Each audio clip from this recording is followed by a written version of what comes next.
রেখেছেন, এখনো রাখছেন, শামসুর রহমান শিমুল বিশ্বাস তিনিও এখানে উপস্থিত আছেন, এবং এখানে বাগমালী সমিতির যারা আছেন তারাও উপস্থিত আছেন, এবং তারা আমাদের ডিজায়ারটা জানেন, সরকারের ডিজায়ারটা জানেন, তারা সহযোগিতা করছেন। শ্রমিক সংগঠনের নেতারাও আছেন, তারা সহযোগিতা করছেন।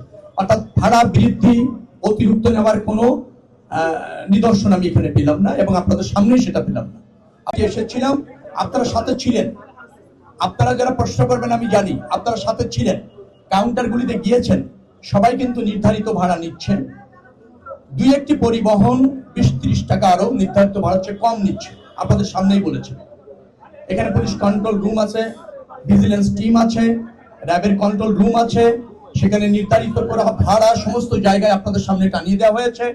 কেউ এর চেয়ে বেশি ক্লেম করলে সেখানে যদি কেউ কমপ্লেন করে, সাথে সাথে ব্যবস্থা নেওয়া হচ্ছে।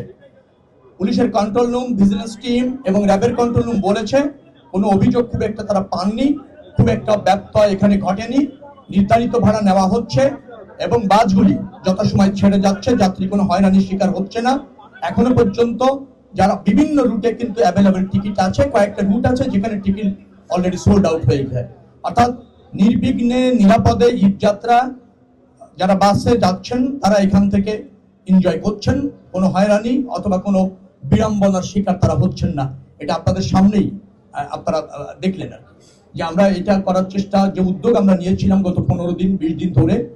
এখানে আমাদের পরিবহন সেক্টরের না শুধু সরকার বছর করছে, সবই তো ফুয়েল পাচ্ছে। তো ফুয়েল 15 তারিখ রাত থেকে গণপরিবহনে অ্যাভেলেবেল আছে, আমি এখনো পর্যন্ত ফুয়েল নিয়ে কোনো কমপ্লেন পাচ্ছি না। আর কেউ যদি পেয়ে না থাকেন ফুয়েল, আমি মনে করি এখন তো খুব ইজি হয়েছে, আপনি কমপ্লেন করতে পারেন, আপনি হটলাইনে ফোন করতে পারেন, আমরা সেটা দিয়ে রেখেছি পরিবহন ক্ষেত্রে 16